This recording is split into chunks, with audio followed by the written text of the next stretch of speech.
के सामने रखना चाहती हूँ। कल धनतेरस थी, तो धनतेरस पर्व किस लिए मनाया जाता है, कोई बच्चा बता सकता है? किसी को पता है धनतेरस क्यों मनाते हैं? आप सभी को पता होगा, हमारे 4 वेद हैं, सामवेद, ऋग्वेद, यजुर्वेद, अथर्ववेद। अथर्ववेद के जो देवता हैं वो धन्वंतरी देव हैं। जब समुद्र मंथन हुआ था सतयुग में, उस समय में समुद्र मंथन से धन्वंतरी देव अमृत कलश लेकर प्रकट हुए थे। तो जिस दिन वो अमृत कलश लेकर प्रकट हुए थे, वो दिन हमारा धनतेरस का ही दिन कहलाता है। तो धन्वंतरी देव के इतने इंपॉर्टेंट क्यों हैं? धन्वंतरी देव किस चीज के देवता हैं? आयुर्वेद के। किस चीज के देवता हैं? अथर्ववेद में आयुर्वेद का वर्णन है, जो कि पूरा मेडिसिन से रिलेटेड है। तो यदि हमारा स्वास्थ्य सही होगा तो ही हम संपन्न हैं।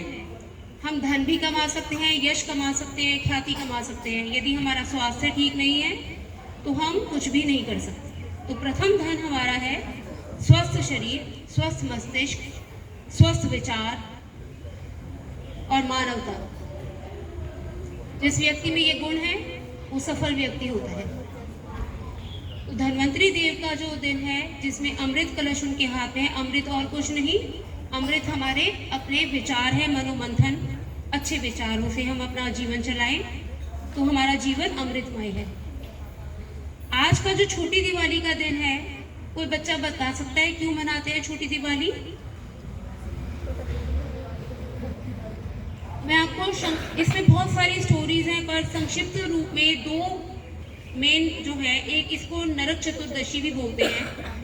वो इसलिए बोलते हैं क्योंकि श्री कृष्ण भगवान ने नरकासुर से 16,000 स्त्रियों को मुक्त कराया था। 16,100 स्त्रियों को मुक्त कराया था, जिनको उसने कैप्चर किया हुआ था और उनको किडनैप कर रखा था। उन स्त्रियों को श्री कृष्ण भगवान ने उससे मुक्ति दिलाई थी, नरकासुर का वध। तो बेटा ये दिन नरक चतुर्दशी के नाम से प्रसिद्ध है। और इसके अतिरिक्त एक और कथा है जो कि वामन देव से रिलेटेड है। इसी दिन वामन देव ने अवतार लिया था। एक छोटे से ब्राह्मण के रूप में भगवान राजा बलि के द्वार पर गए थे। राजा बलि को बहुत अभिमान हो गया था कि वो ही पूरी सृष्टि का जैसे पालन करता हो।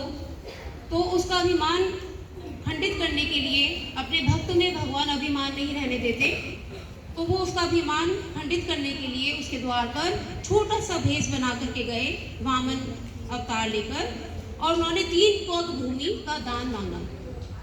तो राजा ने कहा, बस तुम तो छोटे से बालक हो, 3 पग भूमि ही तो चाहिए तुम्हें, कितना पग नाप लेगा बच्चा? उन्होंने कहा, हाँ मैं तुम्हें 3 पग भूमि का वरदान देता हूँ। तो भगवान ने एकदम से जब पहला कदम बढ़ाया तो एकदम विराट रूप लिया और ऊपर के 7 लोग नाप लिए, पहला कदम बढ़ा। और जैसे दूसरा पग बढ़ाया तो नीचे के 7 लोग उन्होंने नाप लिए। पूरी सृष्टि उन्होंने नाप ली, पूरा ब्रह्मांड नाप लिया। अब तीसरा कदम बढ़ाने के लिए कोई जगह ही नहीं बची। तो उन्होंने कहा, राजा बलि अपना वरदान सिद्ध करो। तो उन्होंने कहा, प्रभु आप तीसरा पग बढ़ा के मेरे शीश पर धारण कीजिए और मेरा सर्वस्व धारण कर लीजिए, मैं सर्वस्व समर्पण करता हूँ। तब भगवान ने उसे वरदान दिया कि आप बहुत लंबा राज्य आप करेंगे सुतरलोक में, और मैं आपके द्वार का एक पहरेदार बनकर रहूँगा। तो ये 2 स्टोरीज मेन प्रसिद्ध हैं। इसके बाद बड़ी दिवाली का आप बता सकते हैं, जो कल मनाई जाएगी। क्यों मनाते हैं बताइए बेटा। राम जी अयोध्या वापस लौटे थे 14 वर्ष के वनवास के बाद। ये 14 वर्ष का वनवास क्यों हुआ था उन्हें? उनको ये 14 वर्ष का वनवास कैकेयी के कहने से हुआ था। राजा दशरथ जी ने कहा तो उन्होंने पिता के वचन का पालन किया। आज के युग में कोई भी ऐसा नहीं कहेगा कि हाँ पिताजी आपने मुझे ऐसा कहा है मैं मान लेता हूँ। 14 वर्ष का वनवास क्या, हम तो छोटी सी बात भी नहीं मानते माता पिता की। आपको पता ही क्या है, हम जानते हैं, हम समझते हैं। तो भगवान राम ने एक आदर्श स्थापित किया कि माता पिता के वचन का पालन किया। हमको अपने जीवन में माता पिता गुरुजनों का सम्मान देना आना चाहिए, उनके वचन का पालन करना आना चाहिए। ये हमें राम जी ने सीख दी है।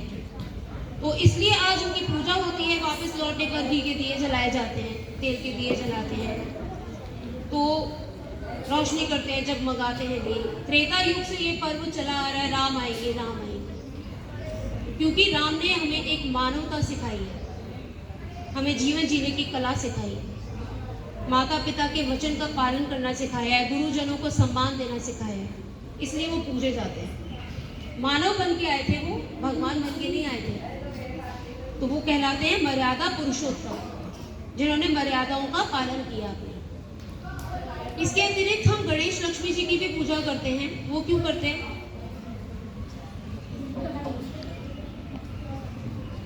जैसे मैंने आपको बताया, धनतेरस के दिन धन्वंतरी जी प्रकट हुए थे समुद्र मंथन से, उसी प्रकार से लक्ष्मी जी समुद्र मंथन से प्रकट हुई थी, इसीलिए लक्ष्मी जी की पूजा की जाती है।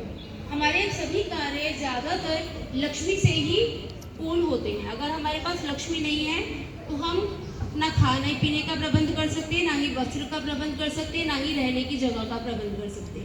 तो धन हमारे लिए अति आवश्यक है जीवन में। धन हमारे लिए सब कुछ नहीं पर बहुत कुछ है, लेकिन उसको आना चाहिए किसके साथ? गणेश जी के साथ। गणेश जी किस चीज़ के देवता हैं? बुद्धि की। तो हमको ये पता होना चाहिए हमें लक्ष्मी को कहाँ खर्च करना है और कहाँ खर्च नहीं करना, कौन सी जगह पर हमें धन को उपयोग करना है और उसका दुरुपयोग नहीं करना। तो वो समझ हमें गणेश जी से प्रदान हो पाएगी, हमें मिल पाएगी। गणेश जी क्योंकि बुद्धि के देवता हैं। इसके बाद अगला पर्व गोवर्धन पूजा का है। वो क्यों मनाते हैं?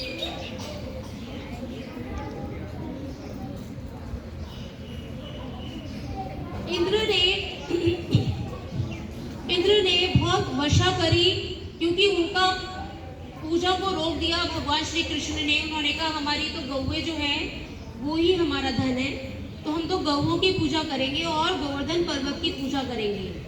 तो इंद्र ने अपनी पूजा रुक जाने पर अहंकार दिखाते हुए और खूब वर्षा करी ब्रज में।